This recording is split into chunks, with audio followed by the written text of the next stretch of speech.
Bon, Rabotaï, il est 35, alors donc les 5 minutes habituelles sont écoulées. Alain, tu as reçu mon message? Oui, mais j'ai pas eu le temps de regarder en détail. Alain, je suis en train de répondre à ton email. Ah, super, good. Ça va, tu as vu? Voilà, c'est magnifique. Bon, Rabotaï, on va dédier l'étude d'abord, Léa Nishmat, Nessim Bar Jamila, et à Shimon Bouzbi Bar Rachel, dont c'est la Askara ce soir et demain. Merci.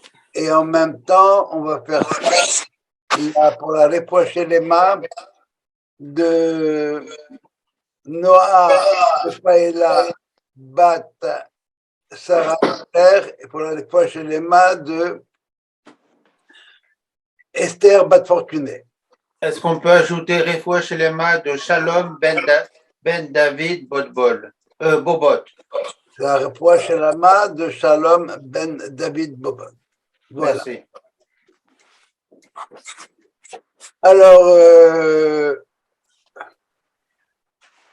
je me propose ce soir une aventure, essayer de faire un parallèle entre les 10 épreuves d'Abraham et les 10 commandements. Ça va nous permettre de naviguer un petit peu de tous les côtés et de nous arrêter, de focuser sur certains points en particulier. Le Rav Kook disait la chose suivante, disait que les parachiotes, à travers toute la Torah, marchent par deux. On a Bereshit à Noir, le début de la préhistoire qui a mal fini, et Lech Lecha et Vaera qui sont ensemble. Et ce qu'on appelle les 10 épreuves d'Abraham, on les retrouve à travers ces deux parachutes-là. Épreuve en hébreu, ça se dit Nisayon. Nisayon, on dit effectivement Asara Nisyonot, 10 épreuves, 10 épreuves, mais on va définir le mot épreuve si vous voulez. Abraham Abinu a subi et il s'en est tiré les 10 fois. C'est quoi la notion d'épreuve quand on appelle Nisayon, Nisyonot? C'est une épreuve. Alors, pourquoi une épreuve? Alors, on va rester avec les mots. Par exemple, Nasso et Tosh veut dire élever la tête. Une épreuve, c'est ce qui permet d'élever la personne.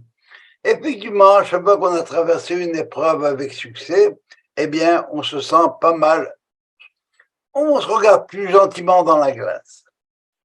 Deuxième chose, c'est que c'est un miracle. Ce que veut dire, ce qu'on me demande, c'est en fin de compte, c'est quasiment de participer à un miracle, c'est-à-dire quelque chose qui sort des lois de la nature. Le gars qui fait l'épreuve, il veut traverser la Manche à la nage, bon ben c'est pas courant. Hein. Il se met une épreuve pour se tester. Et on ne se teste pas avec les choses qui sont de l'ordre de la nature. Et finalement, le mot important pour moi, le plus important, c'est que le mot nes, ça veut dire un étendard. Vesa nes et kabet galouyotenu. Élève un étendard pour ramasser, pour réunir tous les gens qui sont à l'extérieur. Comment dit, ça veut dire quoi un étendard? Ça veut dire que je veux, si je suis candidat à l'épreuve et que je réussis cette épreuve-là, eh bien, je veux servir le modèle. Voilà, Abraham va servir de modèle. C'est ça, en gros, l'idée de l'épreuve, tu vois. C'est se tester soi-même, savoir si on est capable de le faire. C'est défier certaines lois, ou bien, c'est ça, défier certaines lois de la nature, et en sortir vainqueur, et en sortir élevé, de façon que les gens regardent et disent « Ah, tu as vu, lui, il est capable, alors toi aussi tu es capable, bien moi aussi je suis capable, si certains l'ont fait. » C'est bon jusque-là? J'aurais des questions par rapport à ça. Parce que pour ça, je rentre dans le vif du sujet. Oui, parce que tu parles de Nes, qui a la notion de miracle. Et une épreuve, je vois pas où est le miracle dans l'épreuve, à moins qu'on puisse survivre à l'épreuve par miracle.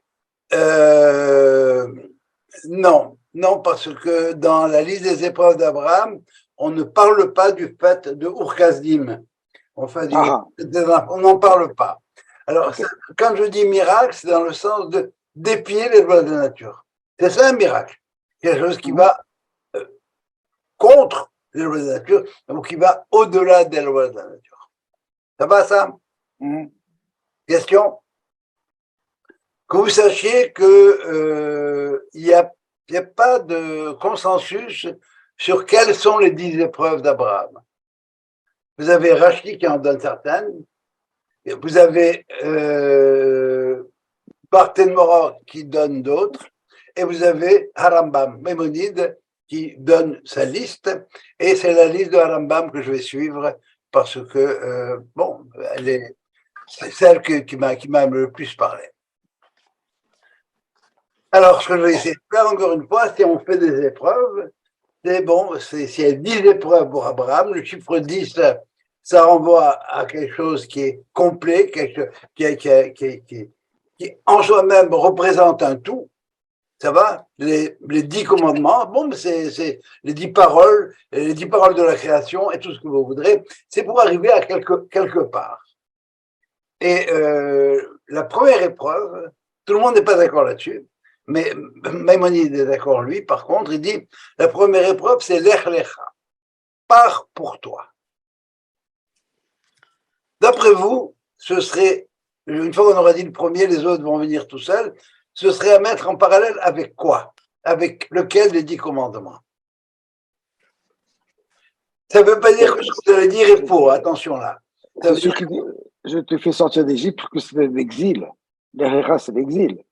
non, pas du tout. Non, non. L'Erlecha, c'est quitte ton pays. Rappelez-vous, Abraham a quitté la Mésopotamie, il s'est arrêté à Haran, qui est tout à fait au nord. Ça va? Il était arrêté là-bas avec son père et sa famille. Et là-bas, ils sont partis pour aller en Eretz Canaan, hein, avec son père. Et c'est son père qui a pris l'initiative, comme on l'a vu la semaine dernière. Son père a pris l'initiative parce que Abraham l'a convaincu. Donc, c'est respecte ton père et ta mère. Non, pas, non, non. Dans ce cas-là, c'est le père qui respectait le fils. C'était là qui respectait Abraham. Quand Abraham lui a dit, là, la grande statue, elle a pris une hache, elle a tué tous les autres. Il lui a dit, ah, tu ne me racontes pas ça. Moi. Dis-moi, les statues, elles peuvent rien faire. Il dit, bon, alors, écoute ce que tu dis. Alors, qu'est-ce que tu les adores? Et regarde Nimrod, et regarde tout ce qu'on fait là-bas. Il y avait un Hitler local là-bas, s'appelait Nimrod. Eh bien, bon, elle a dit, j'ai raison, alors on se casse. On rentre chez nous, on va en Eretz Canaan, mais il s'est arrêté en route. Ça, c'était l'étude de la semaine dernière. Non, pas d'accord avec vous, c'est pas ça. Il en reste pas beaucoup, hein. Il en reste 9. Ah non, ouais, mais il en reste. Enlève, je suis l'éternel ton Dieu. Non, je suis pas, ça n'a rien à voir avec je suis l'éternel ton Dieu, alors. Bon, donc tu m'obéis. Oui, oui. Mais Dieu, il t'a jamais demandé de l'obéir. Dieu t'a jamais demandé de l'obéir. Le premier commandement, je suis l'éternel ton Dieu. Le deuxième, tu ne seras pas d'autre Dieu. Non, tu veux faire un rapport entre l'Herrera et je suis l'éternel ton Dieu, je ne vois pas le rapport. Alors, je vais avancer un petit peu quand même. C'est que l'Herrera est mis en rapport avec le 10e commandement. C'est quoi le 10e commandement? C'est l'otahmod. Tu ne convoiteras pas. Ouh là là. Alors, c'est la justification qui va être intéressante, c'est que qu'est-ce qu'il veut Abraham? Il veut une société, il veut créer un monde, une société juste. C'est quoi une société juste? Une société où ce que tu as, ce qui te revient, ce à quoi tu as droit, tu vas l'avoir. D'accord? Mais qu'est-ce que ça change avec l'Herrera? J'y arrive. Ah bon. Ça blanote, ça blanote. D'accord. Et ce qu'on a vu la semaine dernière, l'Herrera, ça veut dire quoi? Ça veut dire que tu abandonnes ton pays, ton quartier, la maison de ton père. Ça veut dire tout ce que tu as acquis, tu l'abandonnes. Pourquoi? Moi, si j'abandonne tout ça, pourquoi? Bien pour que les gens puissent avoir ce à quoi ils ont droit. Donc tu te déracines. Pardon? Tu te déracines. Ça veut dire que, oui, d'une certaine manière, géographiquement, je me déracine, c'est vrai. Je remets en question l'acquis, ce que moi j'ai acquis. Pourquoi? Pour que s'instaure une économie du don. Pour que les gens, que chacun reçoive ce à quoi il a droit. Et quand je convoite ce que tu as toi, ta femme, tes enfants, etc., eh bien, je prends ce que tu n'as pas. Ce que tu as, ben, il est en danger. Quelque part, c'est un peu la loi antitrust, si vous voulez. La loi antitrust, c'est une loi qui empêche un cartel quelconque de tout monopoliser. Moi, avec mon cartel, je fais ce que je veux, et toi, cours derrière. Ça va, ça? Alors donc, être capable d'abandonner son acquis, ce que moi j'ai acquis, pour que le reste, que chacun ait et puisse jouir de ce à quoi il a droit. Encore une fois, on peut trouver probablement d'autres dimensions, mais j'en ai 10 comme ça. Alors, je veux focaliser là-dessus.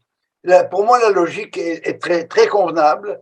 La logique, elle n'est pas bafouée. J'abandonne ce que moi j'ai acquis comme tel pour que, autour de moi, chacun puisse avoir et conserver et jouir de ce à quoi il a droit. Oui. Des questions par rapport à ça? Non, c'est bien. Oui, c'est bien. Ne fais pas la tête. Si tu as quelque chose à dire, dis-le. C'est pas clair dans mon esprit. Ça veut dire, je vois pas comment, s'il reçoit l'ordre, parce que c'est quand même, c'est un impératif. L'air, l'écha. Ça veut dire quoi? Il abandonne tout, mais comment tu arrives à joindre le fait d'abandonner toute une vie pour faire en sorte que les autres reçoivent ce à quoi ils ont droit? Je ne vois pas le lien. C'est bon. D'abord, l'Echlecha, c'est un ordre, mais il n'était pas obligé de répondre à cet ordre, Abraham. Et il lui dit, qu'est-ce qu'il lui dit? Dieu il lui dit pas, pars, il dit non, abandonne. Pourquoi tu abandonnes? Pour faire en sorte que les gens autour de moi, autour de toi, pour créer une société où les gens puissent avoir ce à quoi ils ont droit. Parce que, à l'heure où on se parle à Haran et à Urkazim, les gens ne pouvaient pas avoir ce qu'ils avaient. Ils étaient pris et puis on les prenait, Nimrod les prenait et il les mettait sur la tour, etc., etc. C'est marrant parce que moi, le lien entre l'Erlecha et le 10e commandement, je m'en vais, je suis nu, j'ai tout perdu, j'enlève tout, mais ça ne me donne pas le droit de convoiter quelque chose d'autre. Non, pourquoi j'abandonne tout? Pourquoi est-ce que Sœur Teresa laisse tout de côté et va s'enfermer avec les lépreux pour que les lépreux puissent avoir quelque chose? Donc elle a abandonné son acquis. Mais où est le rapport avec de ne pas convoiter? Qu'est-ce que ça veut dire convoiter? C'est faire en sorte que l'autre ne peut pas jouir de ce qu'il a lui-même. Ou alors quand on est trop attaché à ses acquis, on a tendance à envier plus et à en vouloir plus. C'est une dimension morale que tu évoques. On peut l'entendre comme ça. Mais je crois que c'est relativement simple. J'abandonne ce que moi j'ai acquis maintenant pour que toi, et autour de toi et autour de moi, chacun puisse jouir de ce qu'il a, c'est tout. Alors que la convoitise fait en sorte que ce que tu as, j'ai envie de te le prendre. Ça va? Oui. Oui, question? Est-ce que c'est un petit peu un vœu d'humilité, peut-être? Un peu. Toutes ces dimensions-là existent, mais en fin de compte, il faut pas rester dans ce domaine-là. Il faut avancer, il faut penser plus macro que micro. Il y a ce que tu dis, bien sûr qu'il faut de l'humilité pour ça. Il faut de la crainte maintenant, ce que je vais réussir, parce qu'Abraham, il veut bien que tout le monde participe d'eux, mais est-ce que ça va marcher? C'est pas simple. Quelle est l'importance de relier les commandements avec l'ordre qu'a reçu Abraham?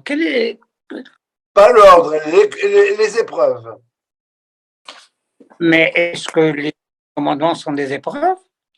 Encore une fois, dans ce cas-là, Abraham, s'il dit oui, eh bien, va vers la terre que je te montrerai.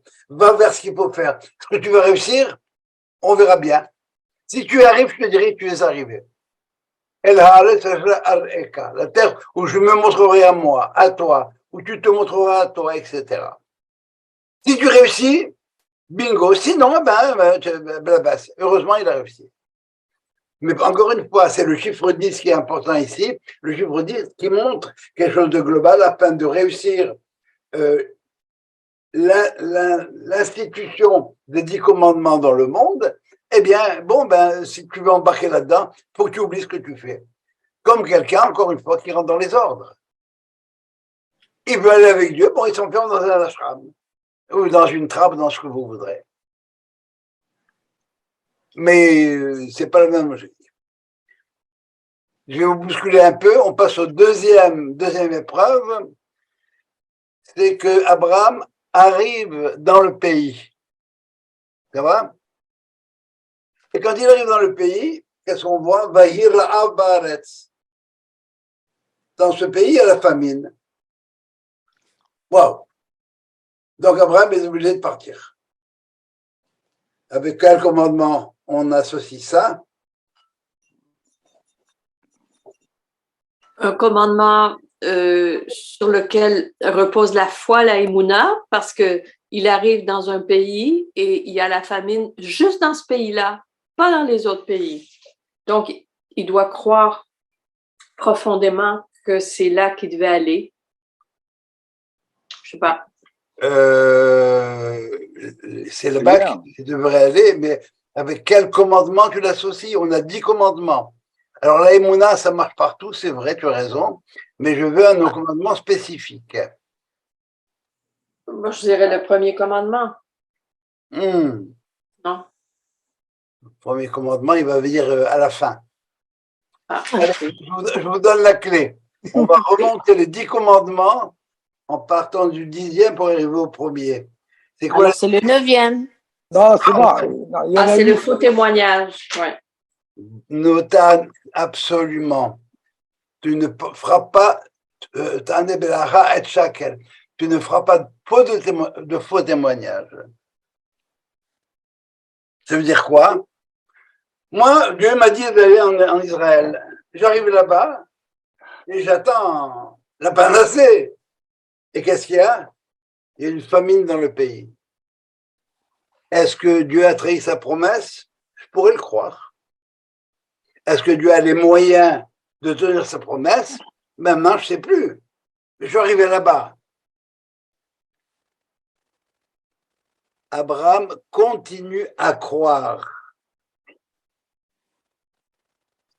Il va donc dans la plus haute civilisation de son plein gré.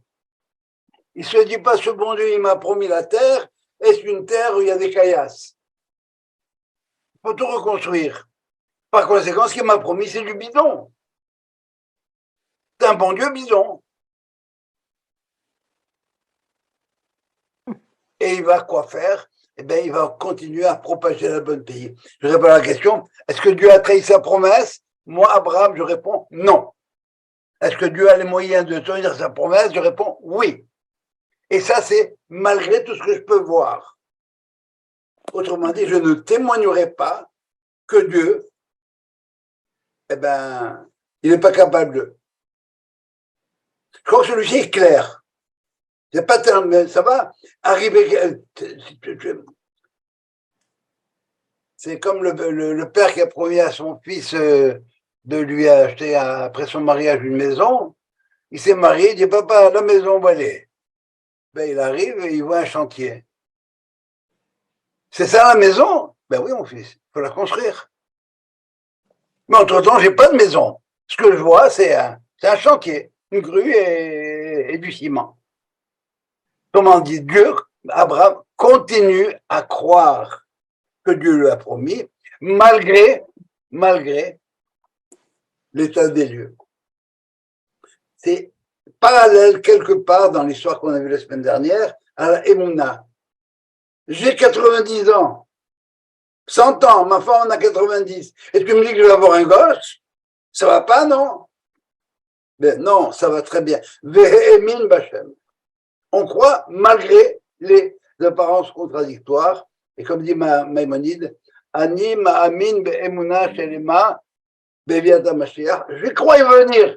Il traîne, Jitmameya, il tergiverse, mais il va venir. Et c'est ça le Tarni Berlaha et Shakel. Ne pas accuser l'autre de faire ce qu'il n'a pas fait ou d'être ce qu'il n'est pas. Ça veut dire que, en fait, c'est dire que Dieu, malgré qu'il n'a pas tenu sa promesse de me donner la terre qu'il m'a promise, il m'a donné une terre aride, je ne médis pas là-dessus. Dieu, il t'a jamais promis, encore une fois, de te donner une terre où coule le lait et le miel. Oui, il t'a promis. Mais c'est comme le père qui montre à son fils le chantier. C'est un chantier. Je crois, la famine, on peut pas vivre, on meurt avec la famine. Ok? Et est-ce que je veux dire pour ça le bon Dieu, il n'y a pas de bon Dieu? Pas du tout. Pas du tout. On ne voit pas, je vais maintenant un petit peu élargir, on ne voit pas que la vérité se dégage de la parole de Dieu. Ça, je parle des gens qui n'y croient pas. On veut l'éclairer par des sources étrangères, profanes. Pourquoi? Parce qu'il y a la famine dans le pays. La terre ne nous donne pas assez de fruits. Il n'y a pas ce qu'il faut encore. Pourquoi? Mais parce qu'on est en chantier. C'est tout, pas plus compliqué que ça. Exactement. Oui, l'image est très bonne, celle du chantier. Par rapport à ça, d'autres questions? Logique? Très logique. So far, so good. Vous êtes fort. Qu'est-ce qui ne va pas, Moïse? Ben, écoute, tu parles de logique, c'est ta déduction, mais je ne vois pas où elle est la logique. Moi, je t'ai promis une terre. Tu arrives dans cette terre-là et elle est inhabitable. Qu'est-ce que tu veux dire? Le gabé, c'est un menteur. Il m'a raconté, c'est bidon ce qu'il m'a raconté. Eh ben non. Parce que c'est jamais dit que la terre, c'était servi sur un plateau d'argent. Il pouvait le construire tranquillement. Il pouvait y aller tranquillement. C'est le chantier du père qui tient sa promesse avec son fils. La maison, elle n'est pas spick and span, c'est clair. On commence simplement à mettre les fondations. Troisième épreuve, le fait qu'en arrivant en Égypte, Abraham voit qu'on lui prend sa femme. Oui. C'est par rapport à quoi, ça? Tu vois, c'est là où j'aurais vu, moi, ne pas convoiter la femme de l'autre. Oui, non, mais ça, c'est... Non, mais c'est ça, ça. c'est... encore une fois, ne pas convoiter la femme de Le l'autre. kidnapping, quoi. C'est l'interdiction de voler. Bon, bravo. L'interdiction du vol. Qu'est-ce qu'il veut faire, Pharaon? Il veut utiliser l'avoir de l'autre, que l'autre a, c'est-à-dire sa femme, pour le féconder. La même chose que la femme de Potiphar, soit dit en passant. Et qu'est-ce que ça veut dire quand je fais une chose comme ça? Je te pique ta femme, ça veut dire que je te compte plus, tu comptes plus. Je nie ton existence. Parce que cette femme, elle a quelqu'un. C'est comme Caïn. C'est une autre façon d'assassiner. Mais ça veut dire que là, Abraham fait l'expérience existentielle, réelle, du fait que comment je me sens quand on me pique ma femme. Et soit dit en passant, les Haramim entendent le lotignov, tu ne voleras pas, parce que tu ne voleras pas, il est un peu redondant par rapport au fait de ne pas convoiter. Parce que si je convoite, après je vais prendre, je vole. Mhm. Et les haramim m'entendent ne pas voler l'individu, ne pas voler des êtres humains. Et rappelez-vous la phrase de Yosef en Égypte, qu'est-ce qu'il a dit? J'ai été volé de la terre de mes ancêtres. Yosef. Mhm. Et Pharaon comprend. Il sait que ça existe à Saïbrim. Ça va, ça? Alors, j'ai fait l'expérience malheureuse. On m'a volé. Donc, je sais que le vol, c'est pas très... Question là-dessus? Quatrième épreuve, c'est la guerre des rois. La guerre des rois, alors maintenant vous connaissez le truc, vous remontez, c'est par rapport à quoi? À l'adultère. L'otinaf, tu ne commettras pas d'adultère. Pour savoir qu'est-ce que c'est l'objet de cette guerre-là, la guerre des rois, c'est de sauver Lot. Le texte nous dit, Vayabo Palit, le rescapé, on nous a dit que le Og, le géant qui avait survécu au déluge, c'était un bon nageur celui-là. Eh bien, il est arrivé et il a dit à Abraham à Ivry, Abraham l'hébreu. C'est la seule fois où on voit Abraham à Ivry, l'hébreu. Au nom de la justice, il ne marche pas là. Mais Lot, c'est pas un petit peu un traître par rapport à Abraham? Lot, il a un grand mérite. C'est qu'il a protégé son oncle, Abraham, quand il a dit que sa femme, c'est sa sœur, il n'a pas capté. Mhm. Mais maintenant, il y a un problème entre Abraham et Lot. Et Lot choisit de quitter Abraham pour aller à Sodome. Il retourne quelque part à une forme d'idolâtrie. Lot, je vous ai déjà dit la phrase de Lévinas, si on dit que Abraham c'est le juif, Lot c'est le sale juif. C'est Lévinas qui dit ça. Et qu'on le voit, toujours en train de tergiverser, etc. Ici, Abraham décide de se séparer de Lot, fait l'expérience de la rupture avec ce qui est approximatif. Mais ce n'est pas une rupture définitive. Rupture, on ne vivra pas ensemble. Mais si tu es en danger, je vais les chercher. Pourquoi? Parce que au fond de toi, je sais qu'il y a un potentiel. Et Abraham ne s'est pas trompé. Parce qu'en fin de compte, est-ce qu'il sortir de Lot? Il va sortir Ruth. Ruth et Moabite. De qui va sortir le Mashiach? Donc, pour l'instant, on se sépare. Je ne veux pas de choses approximatives entre toi et moi. Mais voilà. Mais si tu es en danger, je vais être là quand même pour te sortir de là. Mais où est l'adultère là-dedans? Qu'est-ce que c'est un adultère? C'est ne pas être fidèle à. Est-ce que Lot était fidèle à Abraham? C'est stretch. Hein. Ce n'est pas une définition de l'adultère. Pardon? Ce n'est pas une définition d'adultère. Quoi une définition? Être fidèle à Abraham, c'est son nom. C'est quoi une définition de l'adultère? C'est avoir des relations hors mariage avec une femme mariée. Et les enfants qui naissent sont des enfants adultérins. Enfin, c'est ce que j'ai toujours appris. Et alors, qu'est-ce qu'il y a derrière ça? Je ne sais pas. Ben, c'est l'infidélité de la femme. Elle est infidèle à son mari. Elle avait un contrat au départ, et puis ce contrat-là, ben, elle est allée voir ailleurs. Qu'est-ce qu'il est allé faire l'autre? Il est allé voir ailleurs. Wow, il a vu que... Qui répare les cheveux. Vous savez, il y a des choses qui s'éprouvent beaucoup plus qu'elles ne se prouvent. Mais vous ne sentez pas que Lot a trahi Abraham? On le sent ou on ne le sent pas? Dans le texte de la Torah, c'est très clair. Oui. Lot, il choisit d'aller ailleurs, parce qu'ailleurs, il va être beaucoup mieux. J'ai vu ta main, si tu veux, donne-moi une seconde. Il a vu qu'à Sodome, c'était vachement mieux. Eh bien, le gars,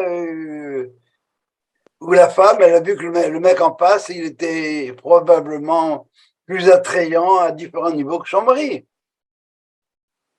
Je ne crois pas que Est-ce que c'est pas Abraham qui aurait proposé à Lot, vu que leurs bergers se disputaient, qu'ils choisissent un chemin autre que le sien et qu'ils choisissent... Mais si tu veux être avec Abraham, si Abraham te dit, si tu vas à gauche, je vais à droite, et si tu vas à droite, je vais à gauche, qu'est-ce que tu lui réponds? Non, je te quitte pas, je reste avec toi. Et pourquoi je te quitte? Parce que là-bas, c'est beaucoup plus luxurieux. Parce que c'est une plaine, c'est verdoyant. C'est comme l'Égypte, la belle Égypte. Si je veux résumer, Lot est infidèle à Abraham. Est-ce qu'on est d'accord jusque-là ou pas? Oui, comme ça, peut-être. Bon, donc il y a infidélité. Infidélité, ça veut dire ne pas suivre celui avec qui j'ai tout le temps été jusqu'à présent. Pourquoi? Parce que c'est mieux de l'autre côté. Et par conséquent, Abraham maintenant apprend que, bien que ce soit un mec qui soit approximatif, il n'est pas comme moi, je ne veux pas être avec un mec approximatif, va faire des expériences. Mais maintenant que tu as fait des expériences, si tu es en danger, je vais venir te récupérer. Pourquoi? Parce qu'au fond de toi, il y a une étincelle. L'étincelle du Messie, comme on l'a vu par la suite. Et it's not a stretch, I'm sorry. On est en équation, c'est clair. Abraham est infidèle, Lot est infidèle à Abraham, c'est une forme d'adultère. Pourquoi adultère? Parce que là-bas, c'est mieux. Vous avez dit pardon. Vous avez dit que Ruth était de la descendance de Lot. Oui. Alors donc elle va faire une réparation quand elle va pas vouloir quitter sa belle-mère. C'est elle qui va faire un tikkun. C'est elle qui a fait le tikkun de Moab, bien sûr, bien sûr. Par opposition. Et tant qu'on est là-dessus, ça veut dire que de plus impur, c'est-à-dire c'est pas l'adultère, ça. Ça, c'est l'inceste, la fille avec le père. C'est de là-dedans que sort Moab. C'est de là-dedans. Alors ça veut dire du plus bas. Du plus bas, la fange la plus le Mashiach va descendre quand on sera capable de récupérer le plus bas et de le remonter. Intéressant. L'adultère, c'est pas par rapport à un contrat. Je veux dire, le fait d'aller voir ailleurs parce que c'est mieux, c'est tout simplement naturel. On va vers le mieux. Mais si on a un contrat, c'est là où il y a, on a rompu un contrat, quoi. Non, mais il y a des contrats qui ne sont pas écrits. Entre Abraham et Lot, il y a un contrat qui est un contrat tacite. Et ce contrat tacite, Abraham et Lot étaient parents. Tu as choisi d'aller en Eretz Israël. Moi, je veux aller au Canada. Je ne vois pas en quoi j'ai trompé Abraham. Il trahissait. Pardon. D'autant plus que c'est Abraham qui lui dit si tu vas à droite, je vais à gauche. Oui. C'est lui qui lui propose. Oui, mais encore une fois, comme j'ai répondu à Moïse, si moi j'ai un maître que je veux suivre et qui me dit, tu sais, on va se quitter parce que nos bergers ne s'entendent pas, je lui dis, non, je suis désolé, je vais mettre de l'ordre dans la manière de procéder de mes bergers. Comme ça, tu pourras m'héberger toi aussi. Elle était facile, ça, non? Je recommence. Je vais mettre de l'ordre chez mes bergers afin que tu puisses m'héberger. Si vous les répétez, on les répète. Hein. Merci de nous réveiller. Ça va là? Elle est bonne. Alors, c'est comme les œufs de Fabergé. Tu l'as bien pendu. Bon. Et tu as répondu. Et tu as répondu. Mais bien sûr.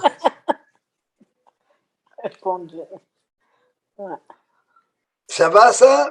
Vous savez, je pense que il faut pas rester dans l'équation mathématique visible.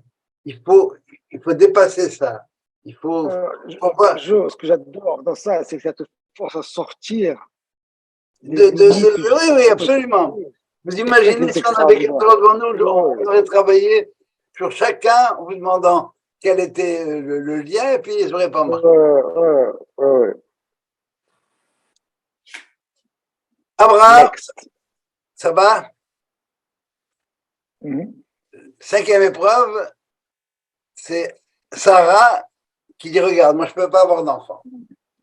Mais toi, tu as quelque chose en toi. Alors, ce que tu as, il faut le faire fructifier. Prends Agar. Les Hachamim prennent le fait qu'Abraham ait accepté d'aller à Agar comme étant une épreuve. Il a réussi son épreuve.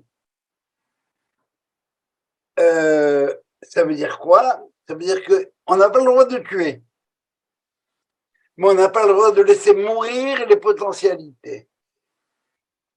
Agar, c'est qui? C'est la fille de Pharaon. Et de ce qu'il y avait en Égypte, il faut le féconder comme tel. Pourquoi? Parce qu'Abraham a une vision universelle. Pardon, excusez-moi, universaliste.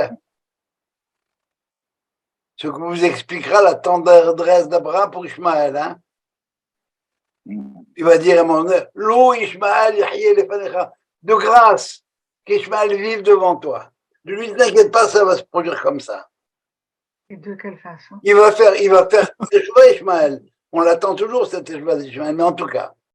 Alors, normalement, Abraham, il voit une Égyptienne qui est là. Bon, elle est dans la maison, mais aller faire un gosse avec elle, et il accepte quand même. Pourquoi? Parce qu'il a vu que dans cette Agar-là, il y avait quelque chose de potentiel qu'il fallait réaliser. Et son amour pour Agar, on n'en parle jamais. Il a l'amour pour Ishmaël et il écoute sa femme. Il vient bien l'écouter. Ça va jusque-là? La prochaine, la Brit Mila. La Brit Mila, c'est un rapport avec L'alliance. Pardon? Par rapport à l'acte d'alliance avec Dieu. Je suis en train de parler maintenant des commandements. Pardon, des 10 commandements. Ah, d'accord. On remonte des commandements. D'accord. Alors, ton père et ta mère. Voilà. Ouais. C'est quoi le lien? Et voilà.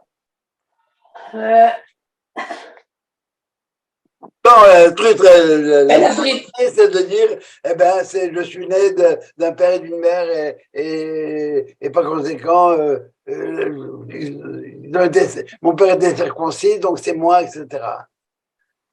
Non, non. Le lien, c'est le suivant. Ça veut dire quoi? Kabed et abicha et imecha. Plein de choses, plein de choses.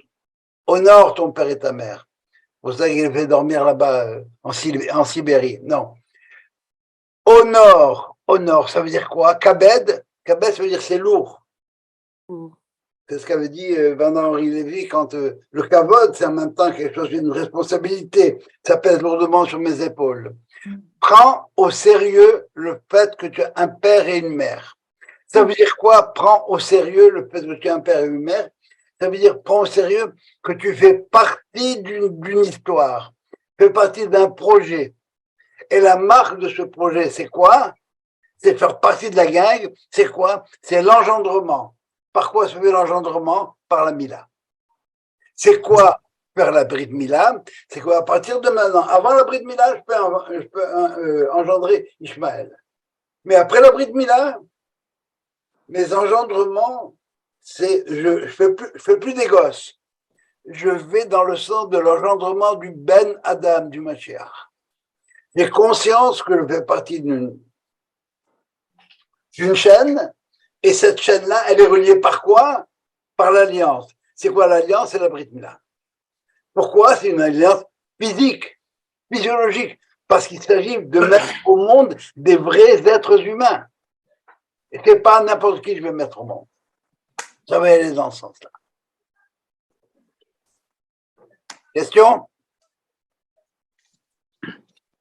Je fais le lien avec la Brit Mila qui est chez les Juifs. Ouais. Je m'occupe pas d'Ishmaël maintenant. C'est ça, Il faut savoir que c'est pas la même Brit Mila, Ishmaël et Isaac.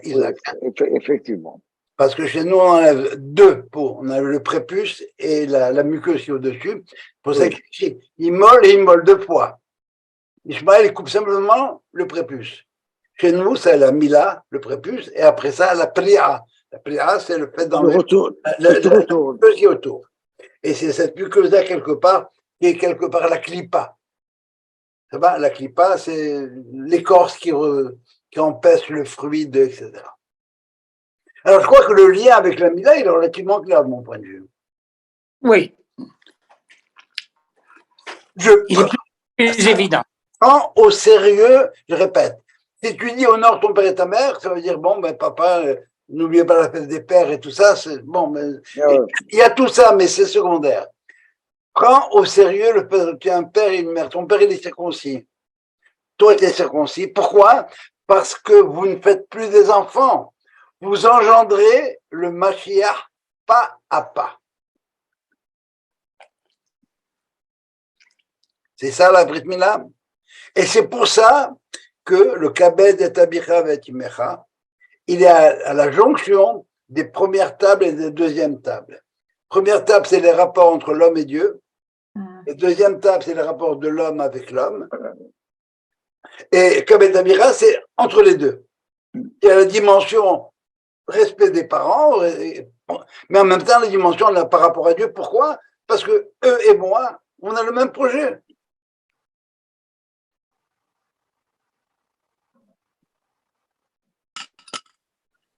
Je voudrais maintenant m'arrêter un petit peu sur la 7e épreuve. C'est Sarah a été prise par Abimelech.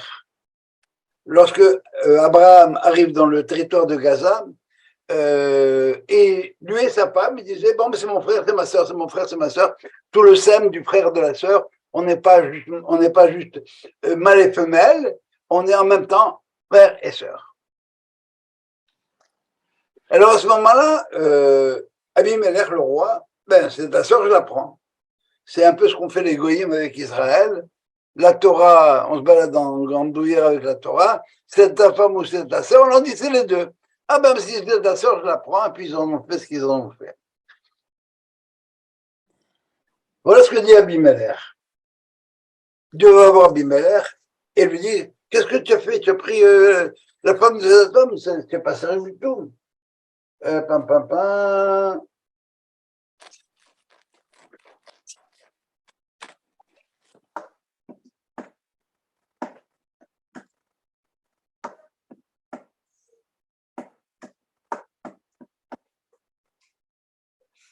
Voilà le texte.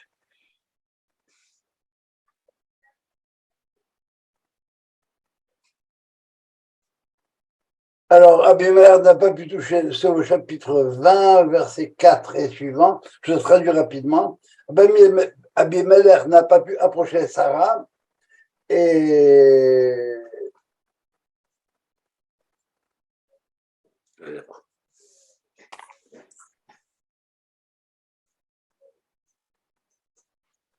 il a appelé Abraham pour lui dire, qu'est-ce que tu me fais là? Bravo. Et il répond, mais il m'a dit que c'est sa sœur. Et elle m'a dit que c'est son frère.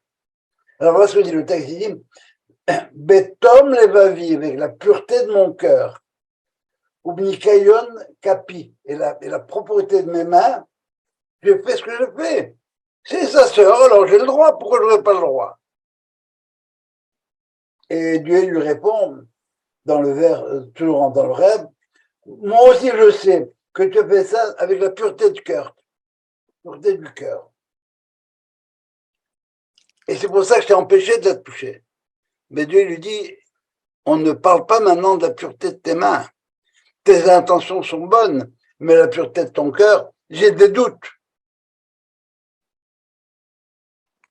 Pourquoi? Bien, ce que va répondre Abraham par la suite. Il veut lui dire, pourquoi tu m'as fait ça? Abraham lui dit, parce que je vois qu'il n'y a pas de crainte de Dieu dans le pays, et je me suis dit que si je dis que c'est ma sœur, ma femme, ils vont me tuer pour la prendre. Alors Dieu dit, c'est pas ça la pureté des mains. Ça va?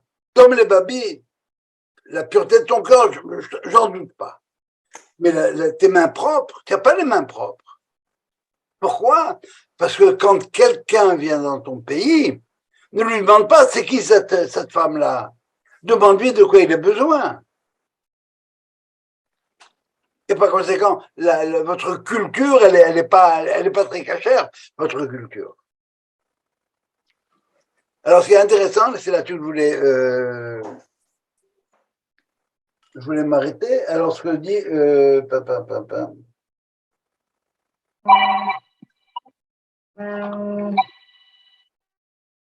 verset 7, écoutez-le bien, ce verset-là. Maintenant, c'est Dieu qui parle à Abimelech, Rachev et Haïch, rend la femme à cet homme. Qui Nabihu, c'est un prophète. Ça va? Il est prophète. Et par conséquent, il sait qu'effectivement, il n'y avait pas de mauvaises intentions. Il le sait. Même s'il n'y a pas la culture du pays n'est pas très bonne. Ve'ikpael ba'adecha. Et il priera pour toi. C'est la première référence dans la Torah où on voit le lien entre la prière et la prophétie. C'est quoi les priants? C'est quoi savoir prier? C'est ça, c'est être prophète. Le prophète, c'est celui qui a reçu la parole de Dieu et qui est capable, avec les mêmes mots, le même vocabulaire, de renvoyer la parole à Dieu. La prophétie, ça va de haut en bas, la prière, ça va de bas en haut, mais il y a un code, il faut savoir le faire. Et qu'est-ce que c'est ces gens-là qui sont capables de le faire? Ce sont les kabbalistes. Comment on dit kabbaliste en hébreu? Mekoubal. Mekoubal. Ça veut dire quoi? Mekoubal, alors traduit littéralement. Il est reçu. Quelqu'un qui est bien reçu. Autrement dit, vous voyez très bien la scène, le groupe des gens sont là, le gars vient, se met à genoux, il est reçu dans le cercle des initiés. C'est une lecture. Mais littéralement, Mekoubal, c'est celui qui était accepté, dont la prière a été acceptée.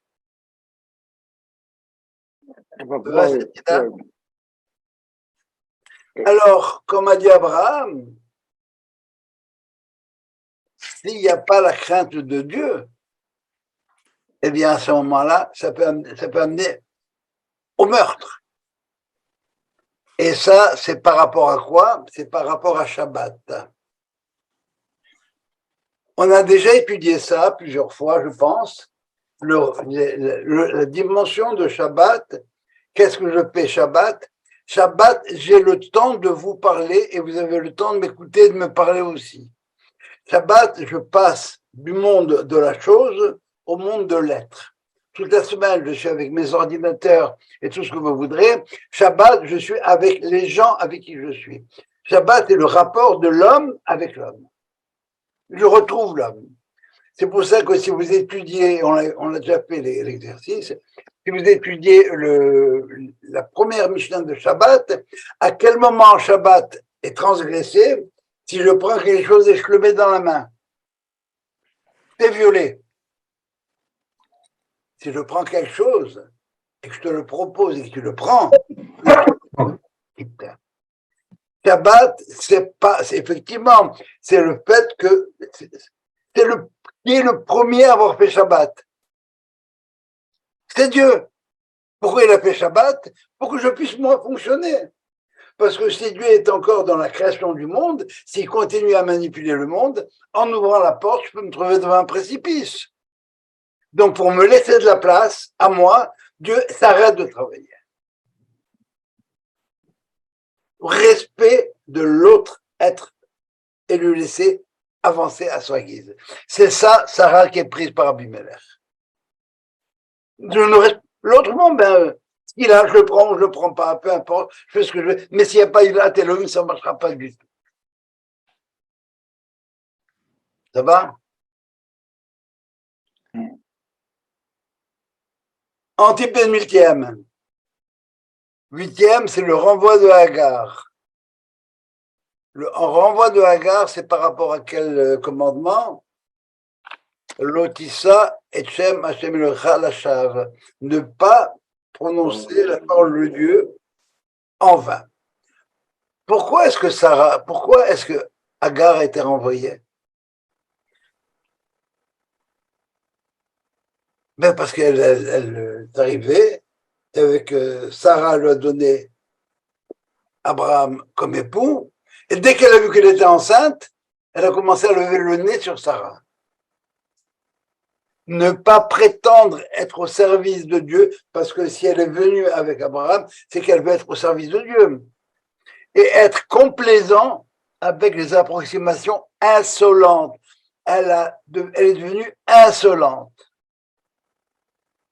Celle qui va mordre la main qui la nourrit. À cause de quoi? D'un succès momentané. Je suis bien maintenant, moi je suis enceinte. Alors, donc toi, tu es disqualifié. Ça, on est en plein dans l'exil. Qu'avaient dit les Grecs aux Juifs à l'époque? Écrivez sur la corne du taureau que vous n'avez plus rien à voir avec le Dieu d'Israël. Pourquoi la corne du taureau? Mais parce que vous avez trahi votre bon Dieu avec le veau d'or. Dieu vous a abandonné. C'est fini, il n'y a plus d'entre vous et lui. L'attitude de Hagar est un blasphème, car elle ne suit pas. Ce qu'elle fait, elle le fait au nom de Dieu. Elle va avoir un enfant pour Dieu, entre guillemets, si vous voulez. Je vais très vite, mais c'est pas ça. On ne parle pas du même Dieu. On ne parle pas du même Dieu. Je vous ai raconté l'histoire du Bahol Yeshiva qui va voir son maître qui lui dit: Rabbi, je ne crois plus en Dieu. Le rabbin, il a dit: c'est toi, mon fils, tu sais quoi, le Dieu auquel tu ne crois pas? Moi non plus, j'y crois pas. C'est ça, parler du nom de Dieu en vain. Invoquer le nom de Dieu en vain, pour des choses vaines. Ce n'est pas la réalité. Et par conséquent, Abraham est obligé de la renvoyer. Tu ne fais plus partie de ma gang. Il le fait à contre-cœur, mais.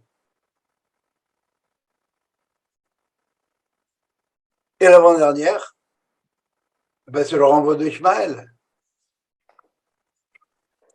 Pourquoi Ishmaël doit être renvoyé?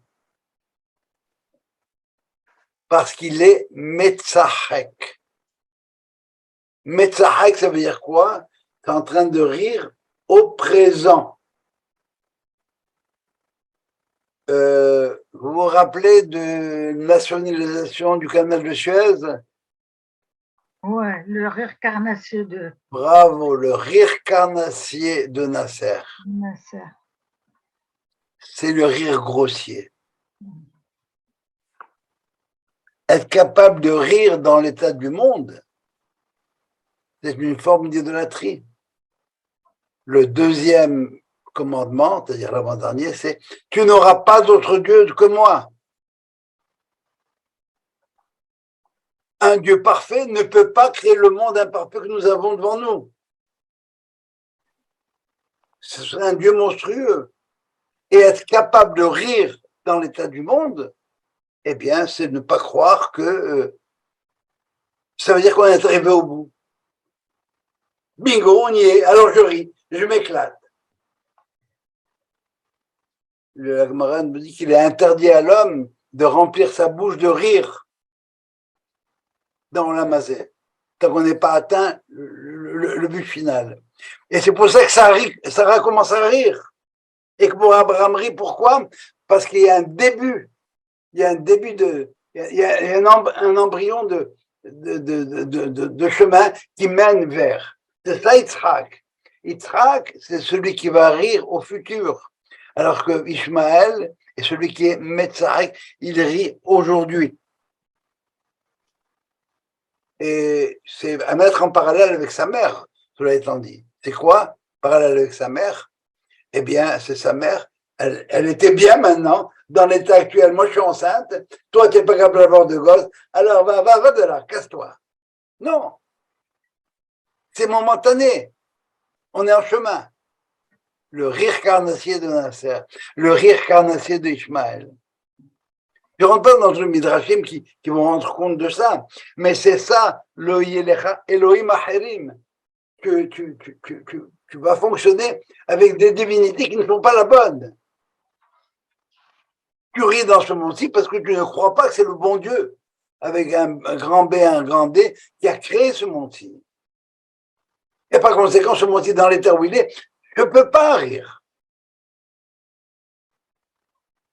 Il fait dans ce cas-là, c'est la même constatation qu'entre Abraham et Nimrod. Nimrod, n'est pas content de l'état du monde, il fait la guerre à Dieu. Abraham n'est pas content de l'état du monde, il va travailler avec Dieu pour améliorer l'état du monde. Et enfin, le dernier, la Hakeda. Alors, c'est quoi le premier commandement? Anochi, Hashem, Elohecha. Je suis Hashem, Midat HaChesed, Elohecha, Midat HaDin. Ça veut dire quoi? Ça veut dire, comme nous dit Rashi, c'est le même Dieu qui peut être plein de miséricorde et qui peut être en même temps Gibor Milhama, qui peut être capable de faire la guerre avec les Égyptiens et de tous les envoyer tout à fait au fond de la mer. Comment commence ce qu'on appelle la Hakeda? La Hakeda, c'est quoi en fin de compte? La Hakeda, c'est littéralement c'est être collé à Hakodim. Ça veut dire les gens, ils sont. Comment est-ce qu'Abraham est lié maintenant avec Isaac? Isaac qui représente la rigueur, Abraham qui représente le Hesed. Eh bien, comment commence la Hakeda? Vahi ahar debarim haele veha Elohim nisha et Abraham. Et dans l'épreuve, qui veut passer une épreuve à Abraham, Abraham réussit l'épreuve. En quoi il réussit l'épreuve? C'est qu'il n'a pas tué son fils. Il a écouté Dieu. Il a écouté. Mais c'est Malach Hashem. Et qu'est-ce qu'il vient lui dire maintenant? Ata yadati, maintenant je reconnais, toi Abraham, l'homme du Hesed, Yare Elohim Ata. Tu crains aussi la rigueur. Qu'est-ce que c'est que le Hesed d'Abraham? C'est il passe tout bligevoul. C'est le don total sans limite. C'est quoi? Alors dans ce cas-là, je me fais avoir. Parce que si je le donne tout sans limite, on va me dire, on va tout me prendre et je vais être de l'autre côté complètement. Maintenant, c'est quoi? Alors, Elohim, c'est quoi? C'est le fait de mettre des limites. Et Abraham accepte, en fin de compte, de reconnaître que cette vertu de Isaac, c'est une vraie valeur. Autrement, Abraham aurait été un idolâtre. Ouais. Idolâtre de l'amour. C'est ça, la Hakeda, qu'Abraham puisse reconnaître que Hachem, c'est en même temps Elohim, qui peut y avoir chez lui le Hesed, la générosité la plus totale, et en même temps la rigueur. Tzedek u'mishpat. Absolument, comme il dit dans la paracha. Tzedaka ou Mishpat. Tzedaka, générosité, Mishpat, justice. Bon, ça, c'est un thème, je crois qu'on avait étudié l'an dernier, qu'on pourrait étudier pendant des semaines, mais c'est ça la dernière épreuve. Et c'est ça le premier commandement. Sache que Anochi, Hashem Elohecha. Et c'est ce qu'on dit tous les jours, 3 fois par jour. Shema Israël, Hashem Elokeinu Echad. C'est le même. Voilà. Alors, j'ai conscience que c'est un exercice qui n'est pas simple, mais ça donne en tout cas des pistes de lecture. Et je pense que si on s'arrête, on avait le temps de s'arrêter à chacun des 10 et de l'analyser en profondeur, ben on aurait peut-être appris un peu plus de choses. Mais déjà, on a une direction vers laquelle on peut voir le parallèle entre les deux. Voilà. Bon, merci. Des questions?